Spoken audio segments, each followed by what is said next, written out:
1km가량 여파를 받고 있습니다. KBS 교통정보센터였습니다.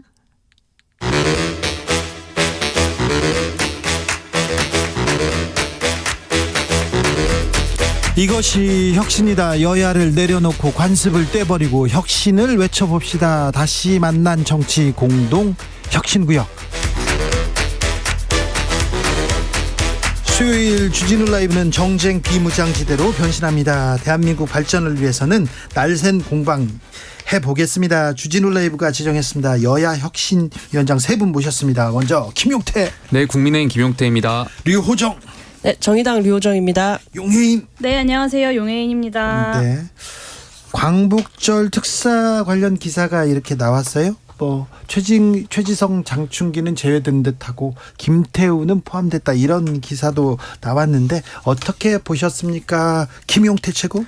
뭐 헌법상 사면 대통령 고유 권한이고, 뭐 여기에 대해서 김태우 전 청장에 대해서는 이제 공익신고자로 볼 것이냐, 공무상 비밀 누설 혐의자로 볼 것이냐에 대해서 이제 국민들마다의 생각이 다르셨던 것도 있었고요. 그러니까 저는 물론 이제 사법부의 판단도 존중하고, 그럼에도 불구하고 이제 대통령께서 사면권을 행사하신 거에 대해서는 저는 의미가 있을 수 있다고 생각됩니다. 그 김태우 전 청장이 그 내부 고발했던 35건 중에 김은경 전 환경부 장관이라든지 조국 감찰 당시에 무마 의혹이 있었던 유재수 전 부시장이라든지 여러 건이 이제 사실상 대법원에서 유죄 판결이 이끌어졌던 것도 있었기 때문에 여기에 대해서는 뭐 대통령께서 판단하셨을 거라고 저는 생각됩니다. 저는 제가 이해할까요? 네. 최순실 게이트 관련 그 삼성전자 간부들은 사면 대상에서 제외가 됐더라고요. 제외됐다고 합니다. 아직 네. 확실하진 않지만 확실하진 그런 기사가 않지만. 나왔습니다. 역시 그래도 대통령이 수사한 사건이라서 자기 부정은 할 수 없었던 거 아닌가. 요즘 뭐 별의별 일이 다 있으니까 포함돼도 또 그러려니 할 뻔했는데. 어제는 네. 원세훈 전 국정원장 네. 사실 특사로 감형됐어요. 감형됐고 그래서 가석방 뭐 기준을 뭐 맞췄다 해가지고 이렇게 내보내시는 거거든요. 그런 걸 보면 또 이 최서원 국정농단 사건하고는 좀 달리 가는 것도 있는데, 아니 그 최서원 국정농단 사건에서 최지성 장충기 말고는 다 포함됐는데요. 그리고 또 뭐 그 외에 뭐 김태우 전 구청장 같은 네. 경우는 조금 윤석열 정권 입장에서는 그분을 좀 공익 제보자 뭐 약간 그런 시선으로 보는 게 아닌가 싶어요. 그래서 뭐 사법부의 판단은 또 부정한 거 아닌가 하는 생각도 한켠에 들었고요. 네, 용혜인 네. 대표. 네, 일단 그 정확하게 이제 그 사면의 리스트가 쭉 나와 봐야 이제 그렇죠. 판단은 좀 할 수 있을 것 같은데, 이제 지난 7일에 재계에서 각종 경제인들에 대한 사면 요청을 했다고 합니다. 그런 건의를. 네. 그래서 그 내용들이 과연 얼마나 반영되느냐가 좀 하나의 포인트일 것 같고요. 네. 저는 요즘에 윤석열 대통령이 카르텔 이야기 많이 하시는데, 과연 어떤 부패와 권력의 카르텔을 있는 그대로 드러내실 것인지가 좀 궁금하고요. 그리고 이제 좀 관심이 많이 주목되고 있는 곳은 김태우 전 강서구청장일 수밖에 없는데, 뭐 김태우 전 강서구청장의 혐의, 그 범죄 사실이 공익제보냐 아니냐에 대해서 뭐 여러 이견들이 있을 수는 있겠습니다만, 저는 어쨌든 강서구청장 보궐선거를 앞두고 대통령께서 이렇게 사법부의 판단을 불과 3개월 만에 뒤엎는 결정을 하시는 건 좀 상권분립의 측면에서 적절한 판단은 아니지 않았나, 이런 생각이 좀 듭니다. 그런 측면이 있네요. 자, 챔버리 파행 어떻게 보셨습니까, 류호정? 정말 뭐 하나 그냥 이렇게 좋게 넘어가는 경우가 없는 것 같다라는 생각과, 또 온 나라가 붙어서 이 일을 해결하는 게 우리 지금 선진국 대한민국의 국격에 맞는 일인가 하는 생각도 들고. 혹시 스카우트 활동 하셨어요? 여러분 중 뭐 그 아람단 여기 이런 거 보이스카우트 하셨어요? 했었죠. 저는 하셨구나. 걸스카우트 회원 등록만 딱 했었어요. 그랬어요? 저는 약간 부모님한테 부담될 것 같아서 하나도 안 해봤어요. 거기다 호돌이라 그래가지고 경찰청에서 이제 어린이 경찰단 모집한다 호돌이도 했었던 것 같고. 뭐 어렸을 때부터 많이 하셨네. 보수적인 활동 많이 하셨네요. 저는 현대 어린이, 죄송합니다. 현대 그건 유니버스 아닙니다. 어린이 회원 말고는 해본 적이 없습니다. 자, 그런데요. 그런데 네. 스카우트 출신 대통령이잖아요. 그런데 야영장에 이렇게 가셨잖아요. 그래서 1호 스카우터다 막 그렇게 얘기를 했는데, 거기서 아니 뭐 행사는 잘 준비됐는지 지금 뭐는 뭐 부족한 건 없는지 이렇게 물어보셨으면 하는 생각도 조금 있었어요. 그런데 1호라는 말을 참 좋아하시나 봐요. 1호 스카우트, 1호 영업사원 네. 이런 말씀들 좋아하시고 뭐 장관들까지도 가서 뭐 점검했다고 하는데 결국에는 사고가 났고 네. 지금 그 매일 들려오는 소식들 보면 뭐 이걸 수습이라고도 할 수 없을 것 같고 예방도 뭐 잘 안 됐던 것 같고 이미 좀 최악이 되어버린 상황에서 K-팝으로 이렇게 땜질을 한다고 또 뭔가 잘 마무리될 거라고 생각하는 그 발상 자체가 조금 너무 낡았고 구시대적이다 하는 생각이 좀 들었습니다. 김현숙 여가부 장관이 대한민국의 위기 대응 능력을 전 세계에 보여주고 있다 이런 말씀을 하셨어요. 저는 너무 안타깝게도 그 말이 사실이라고 생각합니다. 네. 지금 윤석열 정부의 위기 대응 능력이 얼마나 처참한지를 전 세계가 실시간으로 지켜보고 있다라는 참담한 상황에 놓여 있다라는 생각이 들고요. 이 잼버리 파행을 지켜보면서 지난 1년 반 정도의 윤석열 정부의 국정 운영의 문제점이 이 잼버리 대응에 총체적으로 묻어나고 있다라는 생각이 좀 많이 들었습니다. 그 책임자들의 무능함과 그리고 문제가 터졌을 때의 전 정부 탓하기 그리고 책임자들의 책임 회피 일선 공무원들에게 책임 전가하기 그리고 제대로 대책도 마련하지 못하고 주먹구구식으로 대응하는 것 이 모든 것들이 사실은 윤석열 정부의 지난 1년과 놀라울 정도로 똑같다라는 생각이 좀 듭니다. 저는 우선 이런 생각이 좀 들었어요. 과연 우리가 잼버리뿐만이었을까? 네. 그러니까 잼버리 이 대회가 올해 굉장히 큰 폭염과 이제 여러 가지 언론의 집중을 받으면서 이 조직이랑 집행위가 정말 제대로 된 준비도 안 하고 운영 미숙을 했구나를 이제 전 국민과 전 세계 분들이 알게 됐는데 과연 잼버리였을까? 잼버리뿐만이었을까? 그러니까 지난 뭐 계속해서 저희가 이제 각 지방에서 유치했던 국제 대회를 과연 우리가 어떻게 치러냈을까 하는 좀 의구심도 있었고요. 그러니까 두 번째로 그 전엔 잘 치러놨는데. 그러니까 이게 정말 뭐 잼버리도 폭염이 없었더라면 관심을 안 받았더라면 이런 부실한 운영 미숙으로 다 덮여지고 잘한 게 잘한 거다 이렇게 하고 넘어갔지 않았을까에 대한 생각도 해봤고요. 그러니까 이번 기회에 그러니까 정말 우리가 평창 올림픽이라든지 굉장히 큰 국제 무대를 잘 치러냈잖아요. 네. 이 매뉴얼을 좀 체계화했으면 좋겠어요. 중앙정부 차원이든 지방정부 차원이든 이 체계화한 것을 앞으로 우리가 뭐 2030 부산 엑스포를 유치할지 어쩔지 모르겠지만 앞으로 이 국제 대회를 치를 때 이 매뉴얼대로 뭐 여가부가 하든 어떤 중앙부처가 하든 지방정부가 하든 매뉴얼대로 이 노하우를 잘 담아낸 것을 좀 공유할 수 있는 그런 시스템을 마련해야 된다라고 생각되고요. 두 번째로는 예산 문제를 안 하고 넘어갈 수가 없겠죠. 한번 생각해 보세요. 네. 한 1,100억 정도가 들어갔다고 하잖아요. 뭐 네. 특별교부세 이런 거 제외하고 6년간 1,100억이라고 하는데 뭐 일각에서 이제 공무원들 해외 연수 간 거를 이제 기사화해서 이제 보니까 뭐 99번 갔다고 해요. 근데 전 정말 이해가 안 가는 게 공무원들 한 번 해외 연수 가는데 단순 계산했을 때 한 500만 원 정도 들어간다고 치고 10명이서 한 팀이 돼서 간다면 5천만 원 들어갈 거고 100번 가면 그 50억 정도 들어갈 겁니다. 예산상 단순 계산하면. 근데 그럼에도 불구하고 740억이라는 이 운영비에 50억을 제외하고 나면 도대체 이 600여 원은 어디에 집행했는가? 저는 좀 이해가 안 가요. 이렇게 600억 원의 조직 그 운영비를 집행하면서도 이렇게 행사를 이런 식으로 집행하나? 그러니까 이거는 끝나고 나면 뭐 여야 뭐 국회 차원이든 어떻게 해서든 반드시 이 집행 내역을 좀 확인해 봐야 될 것 같아요. 저는 도저히 이해가 안 갑니다. 네. 저도 확인해야 된다고 생각하고요. 지금 이 해외 행사를 예산 따먹기 정도로 생각했던 그런 인식이 좀 드러난 게 아닌가. 맞아요. 네, 그런 생각이 들고 예.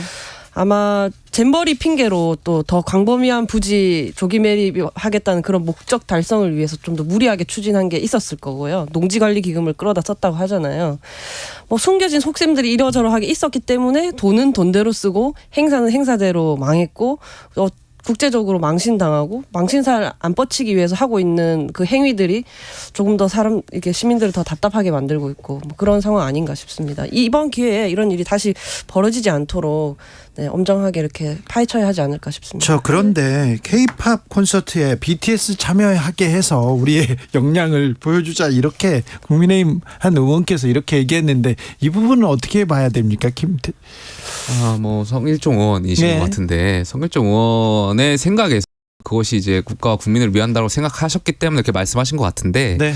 그러니까 뭐 BTS 팬분들이나 이제 국민 이제 전체적인 감정으로 봤을 때는 적절하지 않은 의견일 수는 있어요. 이거는 뭐 마치 우리가 조직이가 잘못한 것을 K-팝 스타들한테 다 떠넘기는 듯한 태도일 수 있는 것처럼 보여져서 그러한 것은 좀 부적절한 표현이라고 생각했고요. 다만 이제 성일종 의원 같은 경우는 본인이 이제 어떻게든 이 사태를 좀 무마하고 아무래도 이제 전 국민적인 역량을 보여줘야 될 때라는 생각이 좀 우선하시다 보니까 그런 표현을 하셨던 것 같습니다. 네. 네, 저는 일단 물론 이 잼버리 파행의 전체적인 문제들은 당연히 따져봐야 하고 뭐 이번 국감에서도 아마 크게 다뤄질 거라고 생각을 하는데 어쨌든 이 전반적인 운영에서의 파행은 윤석열 정부의 책임이라고 말할 수밖에 없다는 점을 한번 명확하게 짚어야 될 것 같아요. 이 부분에 대해서는 어떻게 보세요? 전 정권 탓이다 이렇게 뭐 얘기하는. 저는 뭐 여기 전 정권 탓이다 현 정권 탓하고 싶진 않고요. 당연히 여기에 대해서 지금 조직위가 책임질 것은 책임져야 될 부분이 있다라고 생각해요. 왜냐하면 폭염, 뭐 다습한 거, 간척지 이런 건 상수잖아요. 네. 그럼에도 불구하고 저희가 1년 전에 정권을 이양받았고 인수 그 잼버리 차원도 저희가 다 인계 받았을 텐데 기본적인 건 저희가 조치를 했느냐. 예를 들면 폭염에 1년 동안 대비할 수 있는 기간 동안 우리가 대비를 했느냐. 네. 간척지 뭐 이런 것에 있어서는 뭐 책임이 있을 수 있죠. 맞습니다. 특히나 이제 영국 스카우트 연맹 대표가 이제 철수를 하면서 지적했던 걸 보면 이제 현장에서의 의료 체계라거나 아니면 화장실 비위생적인 문제, 음식의 문제 이런 것들인데요. 이런 것들은 파행의 직접적인 원인이 되었죠. 이거는 분명히 윤석열 정부가 기본 중에 기본인데. 최근에 1년 혹은 6개월이면 준비할 수 있었던 것들을 제대로 기본을 하지 않은 것이다라고 볼 수밖에 없고요. BTS 관련돼서 저는 이런 도둑놈 심보가 어딨나라는 생각이 좀 들었어요. 그러니까 이 정부의 무능함으로 인해서 사실 잼버리가 이렇게 파행이 된 건데 그래서 이제 뮤직뱅크까지 결방시켜가면서 사실 K-팝을 어떻게든 한번 만회를 해보려고 하는 것 아닙니까? 그러면서 BTS의 소속사인 하이브에서 뉴진스 출연까지 확정을 지었습니다. 그런데 심지어는 이제 BTS 출연까지 압박을 하고 나서는 걸 보면서 물에 빠진 사람을 건져놨더니 보따리 내놓으라고 하는 거 아닌가라는 생각이 들었고 예전에 그 성일종 의원이 과거에 BTS가 유엔 연설 참여했던 것처럼 이번에도 가능하다고 말씀하시던데 3년 전 그 유엔 연설을 두고 문재인 정부가 쇼한다, 열정페이다라고 비판했던 게 바로 국민의힘이었다는 점도 말씀드릴 수 있습니다. 6287님께서 저희 딸은 중3인데요. 잼버리 대회 갔다가 코로나 확진 받아가지고 아이고. 집으로 데려왔습니다. 애가 차에 타자마자 엉엉 울었습니다. 기대가 컸는데 끝까지 못해서 지금도 울어요. 외국 친구들한테 달고나 만들어주고 싶다고 했는데 너무 아쉽습니다. 텐트 속 온도가 40도가 넘었다고 합니다. 자, 뻘밭입니다. 거기에 텐트만 쳐놓으면 덥지요. 당연하죠. 8월 초 덥지요. 가만히 있어도 힘든데 그거 무슨 극기훈련입니까? 너무 좀 안일했어요. 안타까운데 미안한데 아무튼 마무리 좀 잘했으면 좋겠습니다. 윤 대통령 1호 스카우트라고 직접 발언하진 않았습니다. 선배 스카우트로서 새마음구매에서 여러분을 만나 뵙게 돼서 기쁩니다. 이렇게 윤 대통령은 얘기했고요. 참고로 지난 3월에 한국 스카우트 연맹에서 명예 총재로 윤석열 대통령이 추대됐습니다. 네. 아무튼 스카우트를 했으니까 그때 스카우트를 했으면 정말 부잣집 아들이잖아요. 근데 그때 캠핑하고 그랬으면 뭐가 부족하다. 캠핑한테 스카우트 정신에 뭐가 필요하다. 그러면서 이런 걸 좀 몇 가지 짚어주셨으면 좋았을 텐데 그런 아쉬움이 있습니다. 자, 여의도로 가볼까요? 먼저 민주당 얘기부터 해보겠습니다. 민주당은 8월 위기설 있습니다. 어떻게 보고 계시는지요? 누가 류호정? 저는 뭐 민주당은 사실 매주 위기라고 하기 때문에 그 연장에 있는 거 아닌가 싶고요. 사실 혁신위가 제가 그 기자님께서 물어보실 때마다 네? 어느 정도 궤도에 오를 때까지는 언급하지 않고 지켜보고만 싶다 이렇게 말씀을 드렸었는데 네. 이제는 그만해야 할 때라고 말을 할 수 있을 것 같아요. 혁신위조차도 지금 잘 되고 있지 않은 것 같아서 더욱 위기설을 이렇게 불러오는 것이 아닌가 싶습니다. 용해인 네, 일단 혁신의 방향과 내용이 표류하고 있는 상황에서 위원회 하나에 혁신위원회라는 이름 붙인다고 혁신하지 못한다는 점은 제가 이 혁신위 출범 초기부터도 계속 말씀을 드렸고, 저도 정당 활동하면서 각종 혁신위원회, 아마 류호정 의원도 그런 경험이 있으실 텐데 혁신위원회, 뭐 평가와 전망위원회 이런 거 많이 해봤는데 그런 거 한다고 혁신되지 않는다는 점을 말씀드리고 싶고요. 혁신 뭘 그 간판에다 달고 참 성공한 적을 좀 찾기 힘들었어요. 네, 결국에는 혁신의 내용이 무엇인지를 두고 치열하게 논의할 수 있어야 혁신이 가능한데, 이번 혁신위는 그런 좀 방향과 내용을 논의하는 데에 실패하지 않았나라는 생각이 좀 듭니다. 그리고 그 얼마 전에 이제 후쿠시마 오염수 관련 간담회에서 어린이 활동가들이 이 이제 노동자나 기후위기 피해로 고통받는 이들, 이런 사회적 약자들의 현실을 바꿔야 하는 게 정치의 책임 아니냐라고 이제 민주당을 아주 날카롭게 질책한 것을 제가 봤는데요. 예. 저는 그 질책을 민주당이 아주 무겁게 새겨야 할 때라고 생각합니다. 그래서 이 청소년들의 간절한 목소리에 국민들이 민주당에 바라고 있는, 제1야당에 바라고 있는 요구들이 녹아 있다라는 점을 좀 말씀드리고 싶습니다. 좀 뭐 내일 발표할 건지는 잘 모르겠지만 그 민주당 혁신위가 대의원제 폐지 관련해서 이제 앞서서 이제 발표를 앞두고 있지 않습니까? 저는 이해가 잘 안 가요. 혁신위면 보통 총선을 대비해야 되고 총선의 지지층을 확보하기 위해서 중도층을 확장하려는 노력들을 보여야 되는데, 이 대의원제 폐지는 민주당의 전당대회 관련된 룰이거든요. 그러게요. 그걸 왜 지금 이 시점에 할까? 그러니까 저는 그 10월 퇴진설, 이재명 대표의 10월 퇴진설이 점점 힘을 받는 게 이 전당대회 룰을 손봐가지고 또다시 전당대회를 치우려는 거 아닌가? 이런 생각도 좀 해보고요. 그러니까 이해가 잘 안 가요. 그런 생각, 극단적인 생각을 하지 않고서야 이 혁신위가 왜 국민과 민주당 당원분들의 동떨어진 생각을 자꾸 내놓으려고 하는지 도대체 저는 이해가 가지 않습니다. 제가 처음 혁신이 꾸려졌을 때 내심 그래도 잘 할 수 있지 않을까 하는 기대를 했었어요. 또 위원 중에 서복경 교수님이 계신데 정의당에서 이렇게 쓴소리 이렇게 잘 해주시던 분이었거든요. 그렇죠. 네, 이분이 이제 그간에 말씀하신 걸 보면 민주당을 가리켜서 뭐 오합지졸이라고 하시기도 하고, 특히 이제 김용주 전 부의장님이 그 일본 여행 네. 본회의장에서 준비하시다가 사진 찍혔을 때 네. 그깟 사과가 뭐가 힘들다고 며칠 동안 미적거리냐 뭐 네. 이런 비판도 하셨어요. 근데 지금 김은경 위원장은 이번에 그 노인 폄하 발언 관련해서 오히려 그보다 더 훨씬 못한 태도를 보인 거잖아요. 그리고 남에게 뭔가를 요구할 때는 쉽지만 자기 일이 되니까 그렇게 하지 못한 셈인데, 이런 거 하나만 보고서도 혁신이 조금 이제 안 될 것 같다 하는 생각이 좀 들었습니다.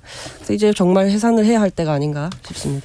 민주당 오염수 투기 저지 간담회가 있었습니다. 그때 초등학생이 참여했습니다. 이 부분을 가지고 국민의힘에서는 아동학대다 이렇게 비판하고 나섰는데요.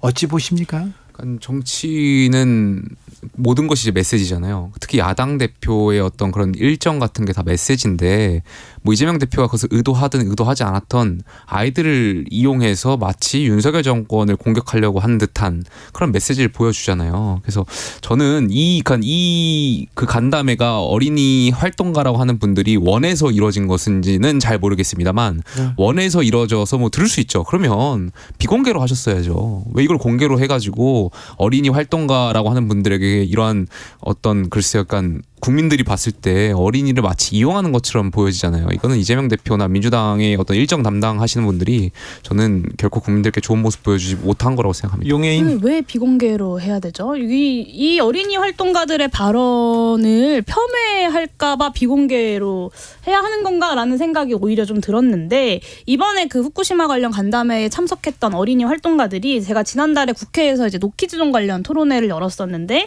그 자리에서도 이제 토론자로 함께 해줬던 활동가들이에요. 특히 어린이 당사자. 왜 어린이를 정치에 지금 참여시키고 막 그러세요? 근데 이제 이 자신들의 통찰력 있는 문제 제기들을 합니다. 그리고 이 토론회나 간담회에 섭외하는 과정에서 어린이 활동가 당사자들의 의사를 충분히 물어보는 과정도 거쳤고, 네. 이 어린이 활동가들의 양육자 분들이 또 그렇게 진행을 하세요. 근데 네. 여기에 대해서 저 어린이들은 혼자서 판단할 생각하고 판단할 능력이 없기 때문에 어린이들을 이용하는 것이다라는 아주 자의적인 판단을 저는 국민의힘이 하고 있는 것이고, 오히려 이 우리보다 더 많은 시간을 앞으로 앞으로 이 지구에서 이 후쿠시마 오염수가 방류된 바다와 함께 살아가야 할 당사자로서 이 어린이들이 밝힌 입장을 경청하기는커녕 묵살하려는 태도, 제가 이런 거에 대해서 지금 방송에서 논평을 해야 하나 이런 자괴감이 좀 듭니다. 어린이도 생각을 말할 수는 있지요. 그렇죠. 사실 정치에 관심 있는 초등학생, 중학생 분들과 가끔 저도 간담회를 하거든요. 네. 비공개이긴 합니다만 평소에 기후위기나 특히 이런 환경 문제는 어릴 때부터 많은 관심을 좀 가져줬으면 좋겠다는 생각을 평소에 갖고는 있어요. 그리고 우리 사회가 정치라는 걸 좀 터부시하잖아요. 네. 그러다 보니까 이 정치의 현장에 어린이들이 이렇게 등장했을 때 더욱 뭐 조금 더 과잉된 언어를 사용하시는 것 같아요. 아동학대라고 표현하거나. 사실 근데 그게 이상한 건 아니라고 생각하거든요. 다만 자발적으로 참여한 거면 저는 문제 없다고 생각하고, 그 그림을 위해서 뭔가 이렇게 인위적으로 혹은 의사와 상관없이 뭔가 하지 않았다면 네, 문제 없다고 봅니다. 아니 뭐 이재명 대표나 민주당의 그 메시지가 너무 뚜렷하잖아요. 어린 아이들 모셔가지고 여기서 하려는 메시지가 뭐겠어요. 그냥 쓰리 쿠션을 윤석열 정권 공격하는 거잖아요. 근데 사실 그러니까 저는 민주당이 이건 어린이들을 이용하는 거라고 생각합니다. 저는 어민들을 만나면 그런 어민들을 이용하는 거고 노동자들을 만나면 노동자들을 이용하는 건가요? 왜 어린이 활동가들의 의견들을 듣는 자리만 어린이 활동가들을 이용한다라는 말을 들어야 하는 건지 좀 잘 납득하기가 어렵습니다. 국민의힘으로 가봅니다. 신당 창당설 살생부 논란 있더니 지금은 수도권 폭망론 있는데 이거 전략입니까? 아니면 실체가 좀 있는 겁니까? 살생부 괜찮으신가요? 글쎄요, 저는 그 며칠 전에 심평 변호사 나오셔가지고 라디오를 다 들었는데, 그러니까 왜 우리 당에서 심평 변호사한테 더 강하게 액션을 안 하는지 모르겠어요. 아니 그 강하게 액션했어요. 대통령실에서도 하고. 아니 뭐 그 정도로 끝났겠죠. 아니, 왜냐면 심평 변호사가 예전에 김기현 대표 당시 후원회장 네, 하셨잖아요. 예. 그때도 김기현 대표 안 되면 마치 대통령 탈당하실 수도 있다라는 식의 뉘앙스로 말씀하셨잖아요. 그때 그건 큰 논란이 됐죠. 굉장히 당원들한테 실수하시는 건데, 이번에 대통령 창당설 뭐 이런 것도 저는 저희 국민의힘의 당원들이 듣기에는 굉장히 거북한 말이고, 그러니까 실체가 있는 건지 없는 건지 떠나서 저는 그러니까 뭐 실체가 없다고 보여지는데 당에서 더 강하게 액션을 취해야 된다. 아니 국민의힘한테 심평 변호사가 국민의힘한테 애정이 큰 분이지 않습니까? 대통령 선거 때도 도왔고 김기현 대표도 도왔고. 근데 당과 대통령한테 유리한 얘기를 할 때는 가만히 뒀다가 조금 불리하면 거기에 또 비판하고. 그러니까 저도 당에 쓴소리하고 실체가 있는 쓴소리를 해도 저한테는 무슨 내부 총질이라느니 뭐 당에서 윤핵관이라고 하는 의원들이 나서가지고 막 그렇죠. 조준 사격하시면서 살생부 심평 걱정해요. 변호사한테는 살생부 아무 어떡해요. 말씀도 못 하시고 네. 저는 이해가 잘 안 가요. 괜찮겠어요, 근데? 어떤 게요? 살생부요. 살생부야. 뭐 공천 앞두고 나면 뭐 그런 지라시 형태 그런 것들이 뭐 나오기 때문에 저는 의미 없는 거라고 생각합니다. 어찌 보십니까? 사실 저도 살생부 어쩌다가 보게 되어서, 근데 뭐 물론 뒷장에는 정말 그 막 문제점까지 다 나열이 되어 있더라고요. 조금 보기가 안 좋았는데, 근데 몽땅 그러니까 뭐랄까 100%, 120% 지지해주지 않는다고 다 제외해버리면 도대체 총선은 어떻게 치를 것인가 하는 생각이 좀 들더라고요. 국민의힘 내부적으로는 이렇게 뭐 영남 보수 정치 세력 그리고 특수부 검사 출신 세력이 이렇게 맞붙지 않을까 하는 생각이 잘 듭니다. 보면은 근데 국민의힘도 그렇고 민주당도 그렇고 이렇게 민생 뭐 경제 정책 그런 거보다는 공천 주도권 싸움 이렇게 지금 관심이 가 있나 이런 생각이 들어요. 네, 사실 이 살생부가 실제로 신빙성이 있는지는 모르겠지만 뭐 앞으로 뻔히 이제 비윤 세력에 대한 공천 학살이 이루어질 것이라는 건 모든 국민들이 다 예측하고 있는 바 아니겠습니까? 그래서 별로 놀라운 내용은 아니었다라는 생각이 들었고, 근데 좀 신당 창당론은 갸웃합니다. 사실 신당 창당을 집권 여당에서 이제 그런 대통령 중심의 신당 창당을 한다는 건 당이 대통령의 국정 운영을 발목 잡거나 뭐 걸림돌이 될 때 하는 건데, 지금 국민의힘은 윤석열 신당이라고 이미 불러도 될 만큼 정말 이렇게 어떤 돌격부대처럼 행동을 하고 있는데, 도대체 무슨 신당이 왜 필요하다는 것인지 좀 약간 밖에서 제3자로서 봤을 때는 의아한 주장이었습니다. 신당 창당은 가능성은 별로 없을 것 같아요. 가능성 없겠죠. 말씀하신 대로 이제 대통령이나 이제 정권에서 대통령 중심의 신당 창당 정권의 말입니다. 당을 장악했기 때문에 네. 저는 신당 창당의 의미는 없을 거라고 생각합니다. 다른 데서 당을 이준석, 유승민 전 의원이 당을 만들고 그러지 않을까요? 글쎄요, 저는 뭐 지금으로서는 가능성 없는 이야기라고 생각합니다. 세 분 감사합니다. 네, 감사합니다. 감사합니다.